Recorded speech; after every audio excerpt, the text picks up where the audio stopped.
Your up-and-coming conspiracy show where we are going to reveal the mysteries that are hidden within our very own reality. So we are your hosts. I'm Connor. And I'm Leah. And together we are Consider and Conspire. Fantastic. So how are you doing today? I'm doing great. I'm feeling quite energetic. I got up at 7 this morning. Oh, all right. Yeah, and I went for a quick little run. Was doing some sprint training. Oh, sure. Yeah, determination. Yeah, feeling fresh. How are you? Yeah, I'm fine. I've had a good week. I'm going on a holiday next week, so that'll be fantastic. Absolutely buzzing for it. Where are you going? Going to Campbelltown. Whereabouts is that? It's down by, like the Mull of Kintyre. I think so. Yeah, it's like the west sort of coast of Scotland. Okay. Actually, are you expecting sunshine? Hopefully, yeah. Yeah. We can only hope. There's no way of guaranteeing it. Even your weather app is completely hopeless at times. I mean, like literally the other day it was so sunny. I went to George Square and I was literally roasting. I was lying down on the grass. I had an accidental nap. And then literally the next day, yesterday, it's chucking it down raining and I'm wearing my winter puffer jacket. Literally makes no sense. Oh no, it's so bad. Hopefully that's not the case on your holiday though. Hopefully, yeah. That'll be good. So if you keep the Mull of Kintyre in mind, actually, because it will reappear at some point in the episode. Yes. So keep your eye out for that. So yeah, it's great to be back in the studio once again. We're looking good for the cameras. As always. As always. So I want to apologise as well for being away for a couple of weeks. I've had some pretty heavy external work commitments. We've been busy. We actually did... we have been busy. We have been busy. Last week we did a little general election video asking young people in Glasgow what they thought about general election, who they were going to vote for. So that was really fun. And you can see that online as well. So... Yeah, that's right. Last week we went out took to the city centre and collected some field data on the general elections, which have obviously just occurred. So it was interesting to get some insight into that as well. Especially from young people, because I feel like a lot of people think that young people aren't interested in politics or want to discuss it, but it's out there. People want to chat about it. Yeah, no, of course. It was not a very nice day to do it though, was it? Yeah, again, it was rainy. It was a bit poorly rainy. We did have a few raindrops on the camera. Yeah. A few wind mishaps with the sound, but it's okay. We got it done. Yeah, we did all right considering. Yeah. So today we're coming at you with a very interesting episode. It's going to be like a sort of continuation on the previous episode we did, isn't it? Oh yeah, when we talk about Sidney Riley and his disappearance kind of thing. Spy antics, that was very interesting. Yeah, that was fun. So today we're coming at you with something pretty similar. We're looking at some mysterious, unexplained deaths. Yes. So we've got a few cases to rattle through today, and we'll come at you with that after a little song break. What do you think? Yeah, go for it.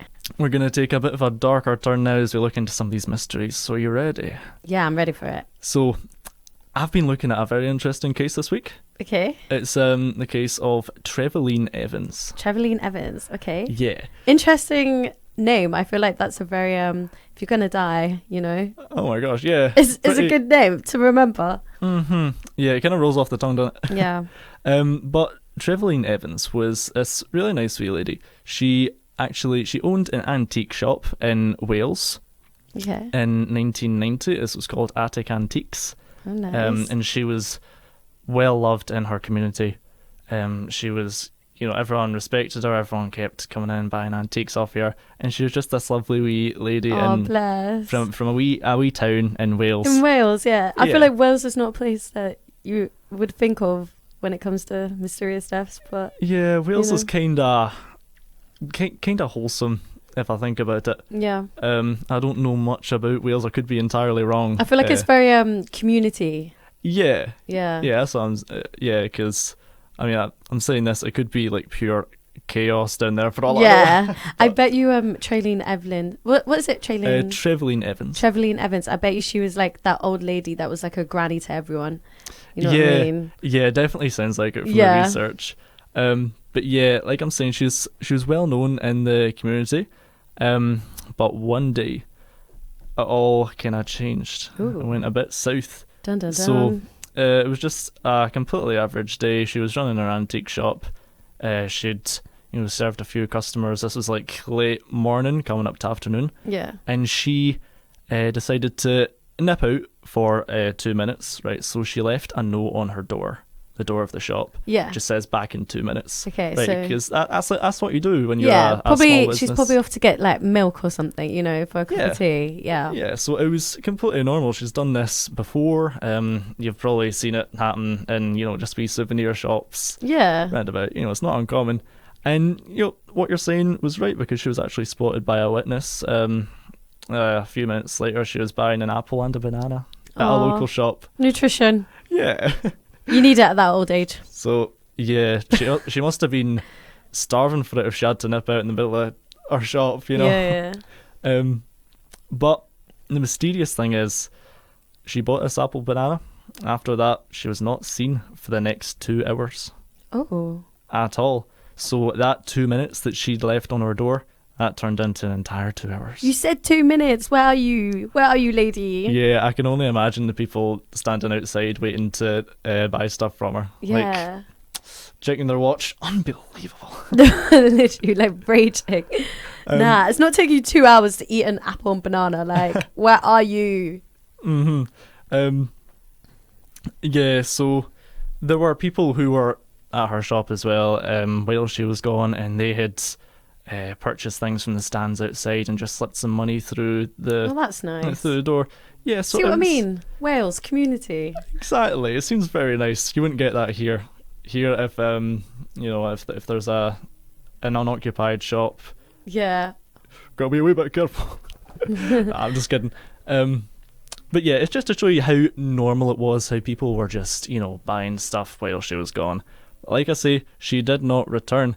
A banana peel was actually found in the bin outside the shop where she bought it from, but nobody knows if that was the banana. Yeah. You know what I mean? So she was then last seen walking towards her shop. Okay. And then seen only minutes again later walking in the opposite direction from her shop. Wait, so it took 2 hours. She was gone for 2 hours. Was she seen walking towards her shop after the 2 hours? Yeah. Yeah, okay, right. Yeah, so this is after that period. That's the thing with this story, it's very chronological. Yeah. So that's why I'm explaining it really slow, just to try and, make it as clear as possible. So she was walking in a different direction, which was completely, random. So like not towards the antique shop. Nope, away. And then she was spotted just chilling out in a park later on. So that was the last time she was seen was when she was exiting the park at 3:45 p.m. So she nipped out at about 12. Yeah. Half 12. And she was still walking in the opposite direction from the shop. Okay. So she was going on this wee adventure, right? That banana must have given her so much energy. She's like, I'm off now. I'm going to the park. I'm doing my exercises. See you later. Yeah, so it's quite, it's quite interesting because it's so uncharacteristic of her. The shop was then closed for the rest of the day, right? So she never returned to the shop, and that was cause for concern, right? So her husband, Richard. Shout out, Richard. Yep. Actually, maybe you might want to hold that. Okay. I take it back, guys. So he had been calling up. He'd called his friends and said, my wife's not returned home. Do you mind going and checking out the shop? Because he lived elsewhere, right? He lived somewhere else. He was... No, do you know what it was? Getting the facts mislabeled. He was somewhere in the south of Wales, and he was tending to his holiday home. So they didn't live together? They did, but at this point, he was just working on the holiday home. Oh, the holiday home. Yeah. You know what? They must have been well off. Like, that antique shop must have been doing bits, because how do you have a holiday home? You know what I mean? I know, exactly. nip out for 2 minutes and you're still getting sales. Yeah, exactly. So some people went over and checked the shop, and she was nowhere to be seen. However, her belongings, such as her jacket, car keys and handbag, were all found in the antique shop untouched, as well as fruit and some flowers which she had planned to take home that night. So she didn't take her jacket or handbag with her when she or went car off keys. to get her banana and apple? No. Oh, okay. Strange. Actually, yeah, that is quite interesting now that you say that. So she was reported officially missing by Richard at 11 p.m. that night. So the case went on for a long time and nobody heard anything from her. Yeah. And then in 1997 she was officially pronounced deceased. What? Did they find the body or No. they just assumed? Yeah, it was just the case had been going on for so long that they'd pronounced her deceased. However, there was a few other interesting witnesses. Okay. So one of them saw her outside her shop talking with two very formally dressed and distinguished men. This was like a couple of months after she'd gone missing. Yeah. So someone had seen her talking to these really fancy looking men, and no one knows who they were. No one knows how she was associated with them. So that was a bit of a red flag. That's so weird. Like this poor little old lady, and she's dealing with these big, scary suited and booted men. I know She must have I don't know, maybe she stole a special antique, or maybe there was, you know what I mean? Maybe there was a serious antique that she had in her shop and she just wasn't giving it up, but it had massive significance or something, or history, and these men came back to get their antique. Oh, that's interesting. Yeah, and then maybe she went to the park to dig it up and put it away. I'll tell you what, you're solving things. You know what? I may as well be a detective. I've solved it, guys. Yeah, that's a good theory, actually. So after she was seen talking to these guys, she was also seen by a couple driving down the street and saw her standing in the doorway of a random cafe, and she was acting really kind of nervous. She was sketchy. alert, yeah, and it's as if she was looking out the doorway, as if she was expecting somebody. Yeah. So that was out of character again for her. So people were completely, baffled. They had no idea what was going on. However, her cousin, had actually put out a theory that she was having a secret affair. Ooh. And that she had inherited £10,000 from this secret affair, so she had but why is that kind of a slay? You have a secret affair and you might be getting 10k from this, as you should. So it was, you had that sort of mystery to it. Obviously no one actually knew if she was having this, but this is the best part, right? Because in 2001 the case was reopened, but all the way in 2019. Okay, so recent. So this was a long time from when it happened. Two brothers, Lee and Andrew Sutton, had contacted the police claiming that they had found human remains underneath the floorboards of the Rudlin golf course, which they were managing. But then... Well, the two guys were managing. Yeah. But then the police started excavating on the 19th of March that year. Mysteriously, the remains disappeared. No, that just gave me goosebumps. Mm-hmm. That's scary. So it's as if the police were had tampered with the evidence. Yeah. And so Lee and Andrew Sutton, the brothers, they weren't having this. They filed a complaint regarding improper police conduct and handling of the search, but that was dismissed. Oh. So the police were kind of defensive about it. Yeah, I feel like the police probably just realised that they couldn't solve the case and they didn't want to reopen it and stuff like that. Mm-hmm. So still, that's just sketchy. Got rid of it. That's so sketchy, honestly. So it was dismissed. Then 2022, two mysterious plaques show up on just benches You know, you get like memory benches and that. Yeah. So 2 plaques show up 30 miles from her hometown, so quite a wee bit away. And one of them says, "Justice awaits those responsible for the removal and disposal of Trevelyan Evans, in this life or the next, from Rudlin Golf Club on 19/3/2019. And may the Lord have mercy on their souls." So that was written on this plaque, and it's weird. It actually looks like it was hand engraved. Yeah. So Do we know who did it? It's like handwriting. Nobody knows who did it. Oh. So just this mysterious kind of scrawled out. Is Richard still alive? No. At that point, no. He's not, no. Maybe it was a love affair. At that point, I'm not sure, actually. But now he's not. Okay. Do you think it could have been the lover? Or, actually, because they're quite old, aren't they? So. Yeah. I'm not sure. The mysterious... Oh, I keep going to say mysterious. The interesting thing is that it quotes the 19th of March 2019, which was, if you recall, the day that the police started excavating. Yeah. So it's got to be someone who is associated with that. Yeah. But the Sutton brothers denied any involvement. So here's these really interesting plaques. No one knows who installed them. The other one was similar. This time it said, "In memory of Trevelyan Evans, vanished 16/6/1990, found Rudlin GC 14/3/2019, and removed on the 19th/3/2019. Damn. So that's an interesting choice of words. Yeah. If you think about it. That's like making a point. That's making a statement. That, yes. Because vanished 16/6/1990. Found on the 14th of March. Yeah. Removed on the... That's like, dang. That's big words. Vanished, found, removed. That's a statement.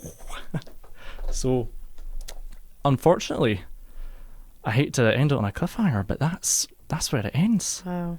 Her whereabouts were never discovered.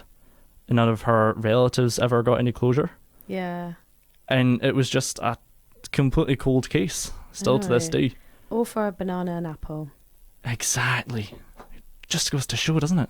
I bet you the people that brought the antiques and like slid the money under the thing was like, could have got that for free.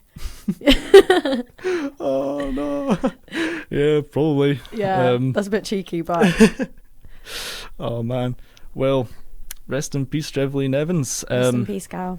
As always, I hope everyone listening has been thinking about it, considering this story, conspiring about it. And I'm interested to know what everyone else thinks. So, come up with your own theories. Yes. I think my theory was pretty good. Your theory is good. Yeah. Yeah, definitely. I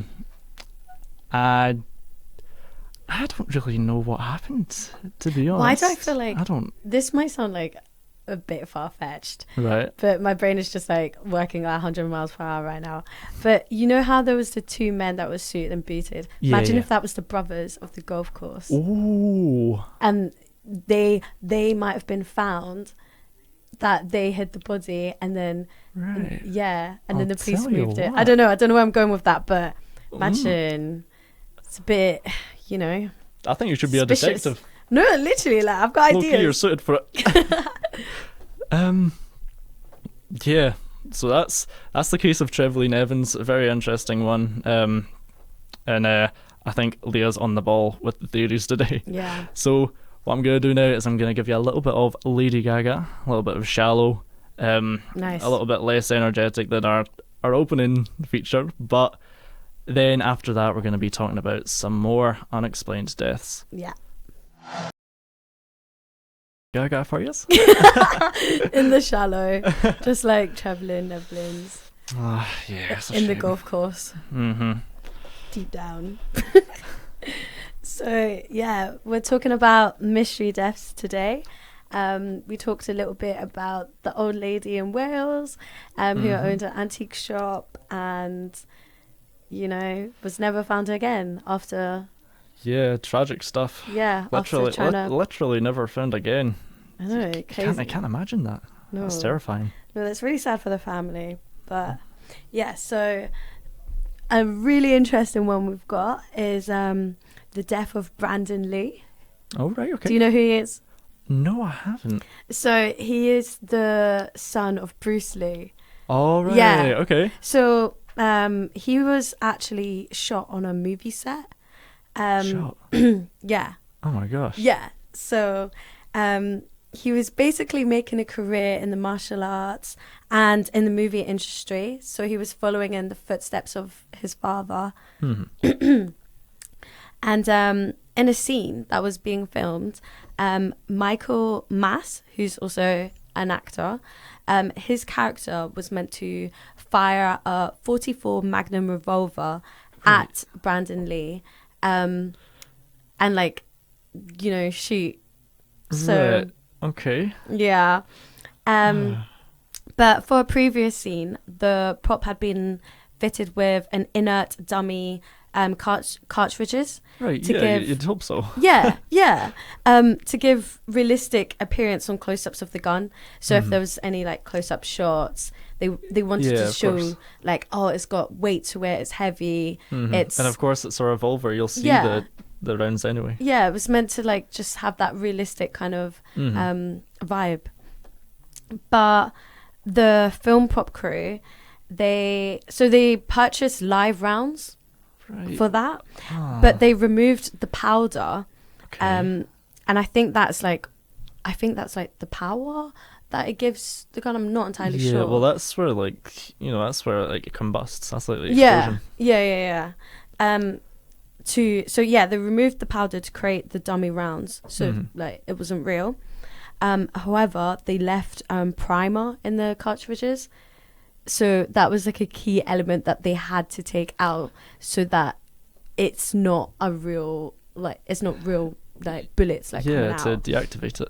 Yeah.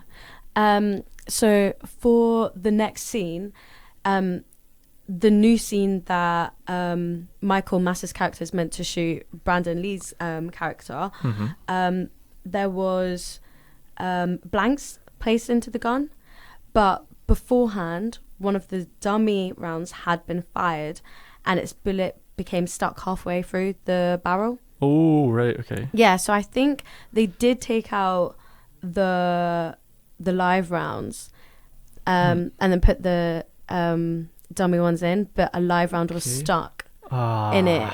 Yeah, and that happened to be the very first one. So Michael Mass was just, doing his job.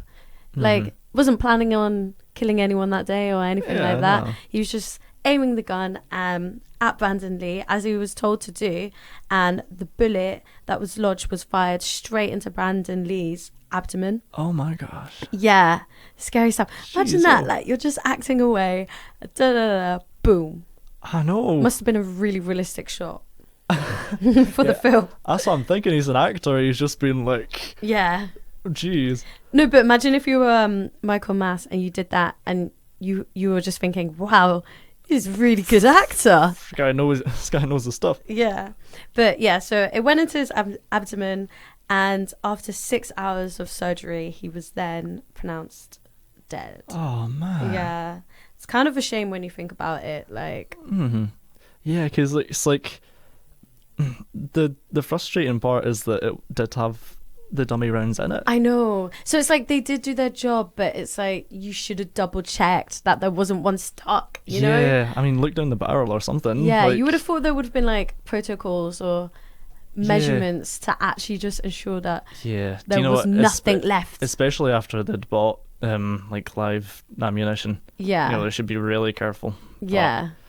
No, man. but I do feel sorry for the film crew, but again, it's like it's your job to make sure.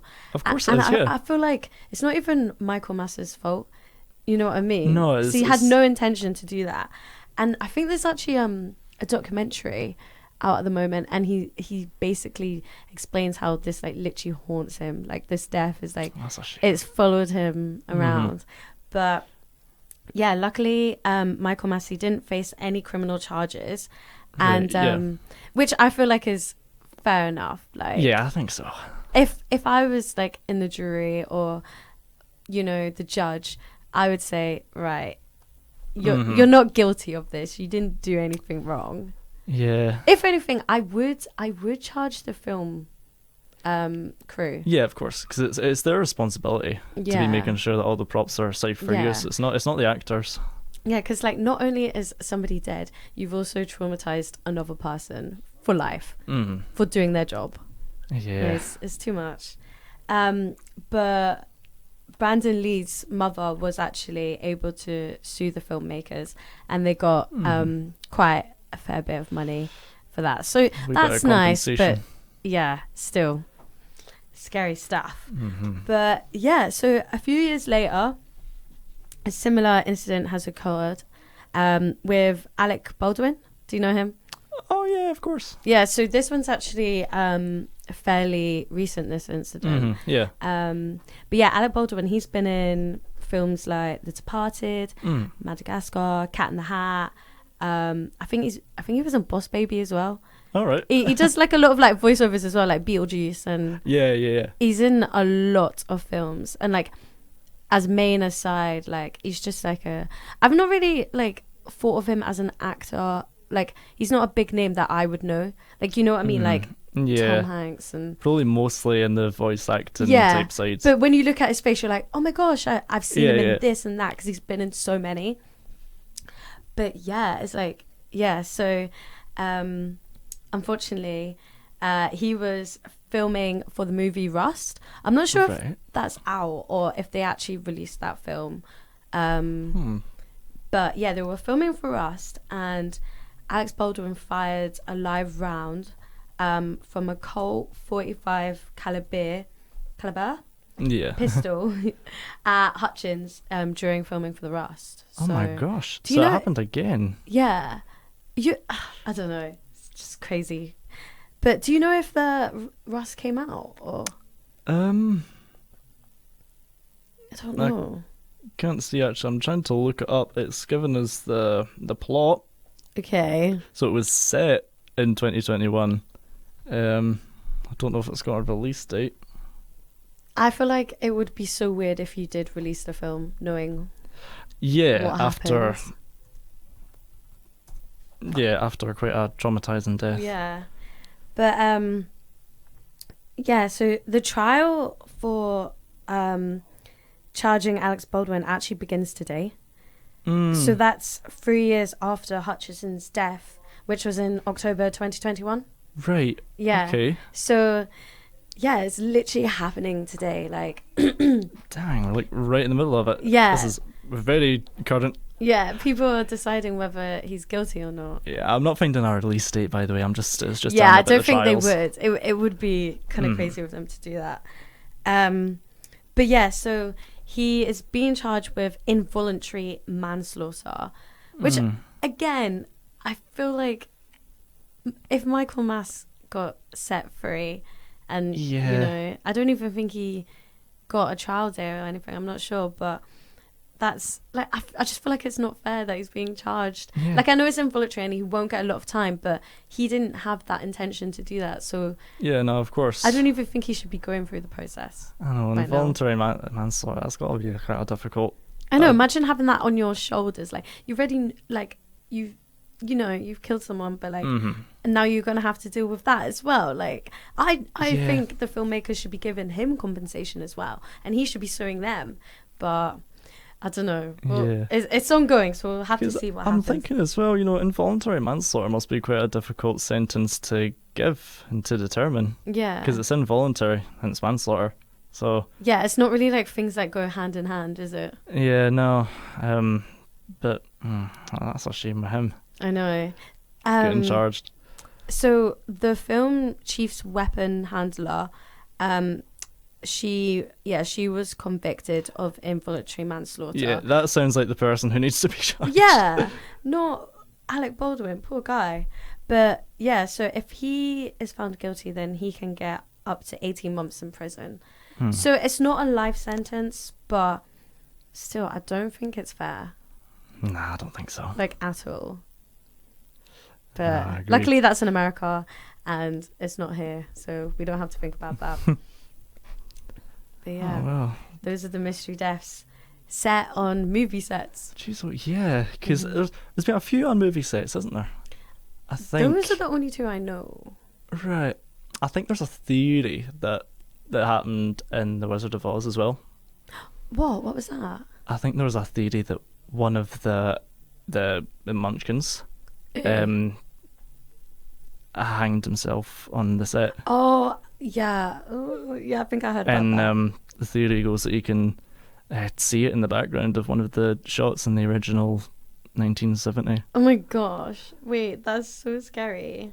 I don't know, obviously that's just a theory, but these ones that you're talking about are, you know, they're confirmed. It's a definite article. Yeah. So, jeez, oh. That's so sad. Poor little Munchkin. Oh no. Must have took a turn. must have been really bad conditions. Yeah. But anyway, thank you for those mysteries. What was that movie that you said Alex Baldwin was in again? Was it Madagascar? Oh yeah, he was in Madagascar too. Yeah, Should we lighten up the mood? Move it. Yeah, I love that song. I actually listen to it on my runs. Really? Yeah, it I really can see why. Yeah, it gets me moving. But I do prefer the Will I Am version. Yeah, there's another version of it which we've just figured out now. Yeah. That was good. That lightens it up a wee bit. Yeah, definitely. I feel like that was needed. And let's just put a digger through that again and go right back into it. So another theory I've been looking at is the Paul McCartney is dead theory. Are you familiar with that? Right. This might sound like I've been living under a rock or something, but like I didn't even realise he was dead. Really? No, genuinely, I'm not even joking. Well, actually, I think he's still alive at the moment. Yeah. But the theory goes that he had died in a car accident. Okay. And he, the music industry had brought in an impersonator to like stand a in. clone. Yeah, so that obviously it didn't disrupt the Beatles' popularity. Yeah. Because this was like 1966, was it? 1966, so they were at the height of their popularity. Mm-hmm. And then obviously there's the rumour that Paul McCartney had just been in a fatal car crash. And then in order to not break the hearts of all the Beatles fans, the theory goes... them girls. Yeah, the theory goes that he was replaced by an impersonator. So let me tell you a wee bit more about it. Right, tell me. So the theory originated from an official Beatles fan magazine who spread the rumour of the death. And there is some truth to it because around the same time he was in a motorcycle accident. Yeah. But that was not fatal. He made it out of that one. But yeah, so it was a magazine that first started the rumour, and What was the magazine? A Beatles fan magazine? Yeah. That's so weird that a fan magazine would say that. Yeah, it's quite an outlandish. It's giving theory hater. Like. Yeah, but as we'll come to find, there is some evidence that supports it. So there was a radio presenter in Detroit by the name of Russ Gibb. He was doing just a regular show one day, and he received an anonymous tip that Paul had actually been dead for a lot of years. Okay, yeah. And that he was replaced, and he says, we've got to investigate this. So obviously that's a bit random for... That's so random. To get that in a call-in. But the guy, the tip, instructs Russ Gibb to play the Beatles song Revolution 9, but backwards. And can I tell you, when you play it backwards, it sounds like they're saying, "Turn me on, dead man." Okay. So I don't like that. So it's a technique called backmasking. Okay, that is used in music, which is where you play something in reverse, and obviously you can't hear it. Yeah. Because it sounds reversed, but subconsciously you pick it up. Yeah. So people are seeing this clip as like a sort of admission of guilt from the Beatles themselves. And do you know what? I'm going to play it. I'm going to play the first 40 seconds of Revolution 9 backwards. Right. And let me know if you hear the phrase, "Turn me on, dead man," referring to Paul McCartney.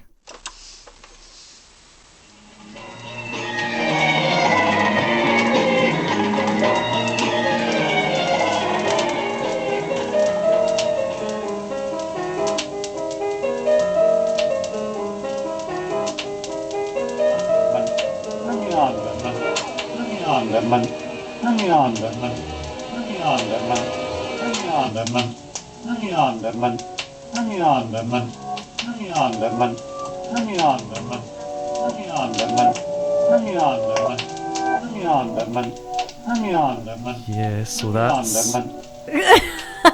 No, playing in the background. No, that's really that scary. is so weird, isn't it? That's genuinely giving me It's on goosebumps. repeat. And But that song, was that song before the bike crash? this was after.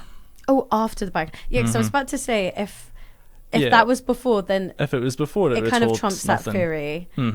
But But no, that was after it. that was after. And that people see that as a really strong sign Yeah. that Paul McCartney had died. But there is loads of other evidence. Let me show you about it. Okay. So, another one while we're on the concept of backmasking.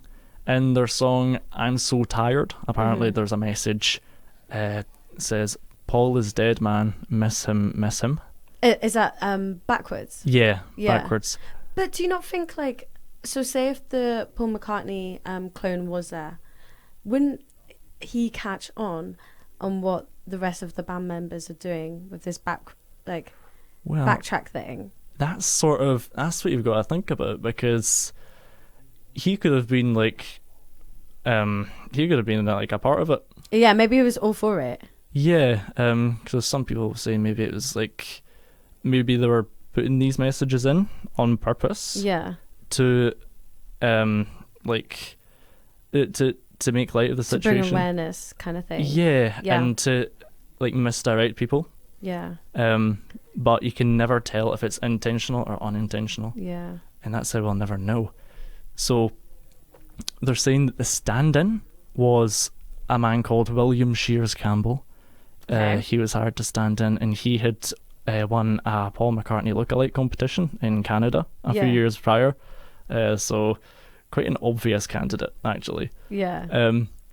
But there was a few things that didn't sit right with a lot of fans. For example, a lot of people noticed that this new guy, William Shears, he played the bass guitar right-handed Yeah. when Paul played it left-handed, which is a pretty drastic change. Yeah. So was as an there any instrumentalist. change in difference if there was a clone in the way that he was playing his hand? Mhm. Oh yeah, definitely. Was there? He was playing it left-handed. What? Right-handed, sorry. The clone was right-handed. Oh, so the clone was doing it right-handed, Mm-hmm. and Paul McCartney did it left-handed. Yes, exactly. What? So that is a drastic change. Anyone who plays guitar or bass would know, you can't just Or switch like hands even that easily. switching, like I'm left-handed and trying to switch anything to my right hand is like so hard. Mhm. Let alone doing it with an instrument. No, it's really quite interesting. People are saying that he just doesn't look the same as well. Yeah. People are saying, discrepancies in his facial features, his height. People are saying that William is taller than the original. People are just saying that, he's not got the same mannerisms. People are saying he seems more mean than like the original. The thing is though, so I've got like a little theory that might Right. rebuttal Right, the okay. clone theory. Go for But it. you're saying that he had a bike crash. That's true. Mhm. A lot of people after they have a bike crash, like things do change in their brain and stuff. Well, I'm not sure of his injuries, but like there has been incidents where like your whole pathway of your like brain and how you work is like completely changed, and people have been found to like they were right and left-handed and then they switched to right. Yeah, So that I've could have heard been of it. that. And then maybe his mannerisms changed after that. He was a bit shook up. Mm-hmm. I don't know, but that could be a little theory. Possibly, yeah. I mean, you could almost say that's kinda far, because there's not a lot of cases of it happening. You see what I mean? And you'd think that, if that was the case, that they would have made that clear, or Paul would have Yeah, they would have explained just it used that as himself. Like, yeah, but they kept it kinda suspicious, yeah. which is what makes me think. So in late 1969, right, the Beatles broke up for a wee bit, and Paul went completely missing. He went completely off grid. Yeah. He went to live in his farm in Scotland, which, guess where it is? The Mill of Kintyre. Really? That's one I was telling you about. Wow. Full cycle moment. Yep. So they went there for a while, and no one saw them until he came back, really.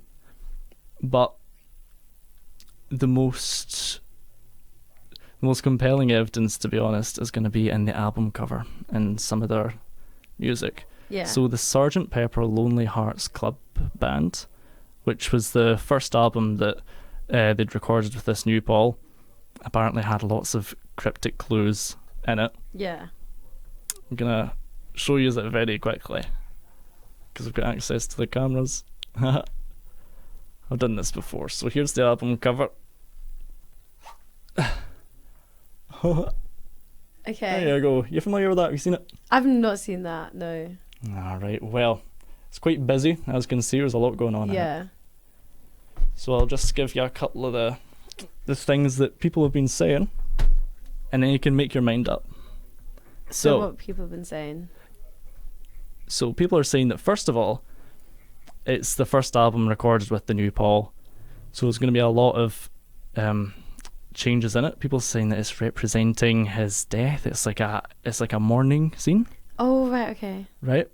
People are saying that all the band members are standing at an angle, but Paul is facing straight on, as if he's being supported. Okay, that's not much. All members hold brass instruments except Paul, who holds a wooden goronglay. Yeah. Which is a bit different. So he's like the exception at the moment. Yeah, he's always kind of the odd one out. Something different about him. Mm-hmm. There's also... Do you think they made the front cover like so busy and so like all over the place, so yeah, it kind of hides it, but it's still there? Mm-hmm. The message is still there. Yeah, I think so. Because that's what people are saying. They're saying that it could also just be a marketing stunt. Yeah. And that the album was made to look so busy so that it could sell more copies. Yeah. And then people would... Mind tricks.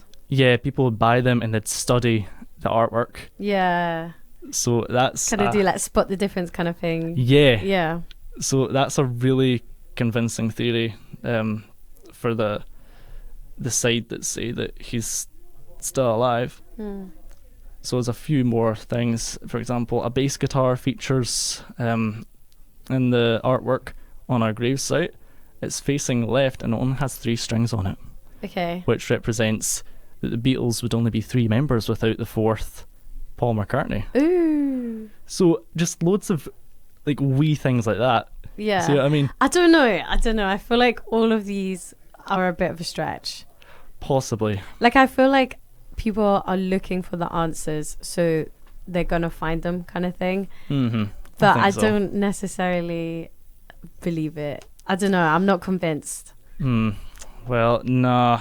Me too, to be honest. I'm still kind of on the fence. Are you kind of like 60-40? Yes. Yeah. Yes, because it's a big cover-up. You know, the Beatles is like... Well, they're popular now, but... Yeah. Remember like, how they were we back then? think Taylor Swift fans are crazy now. What about back then with the Beatles? Them girlies, they were going crazy for them. Jeez. So they were super, super popular. Yeah. So really, I don't know. To be honest, this conspiracy goes so deep, it really deserves a whole episode to itself. Oh, really? Yeah. So there's more evidence? Oh, yeah. There's tons more. I've never heard of this. Unfortunately, we've run out of time a wee bit now. But maybe another day. Yeah, another day. We'll definitely get into the nitty-gritty of Paul McCartney. So, yeah, I hope you've enjoyed that. A wee bit of a taster into the Paul McCartney conspiracy. Yeah, little teaser. Unfortunately, we are going to have to round off today. But it's been a good day. I've enjoyed it. Yeah, so we've learnt a lot. We did Little Old Lady in Wales. Cheveline Evans. Cheveline Evans. Mm-hmm.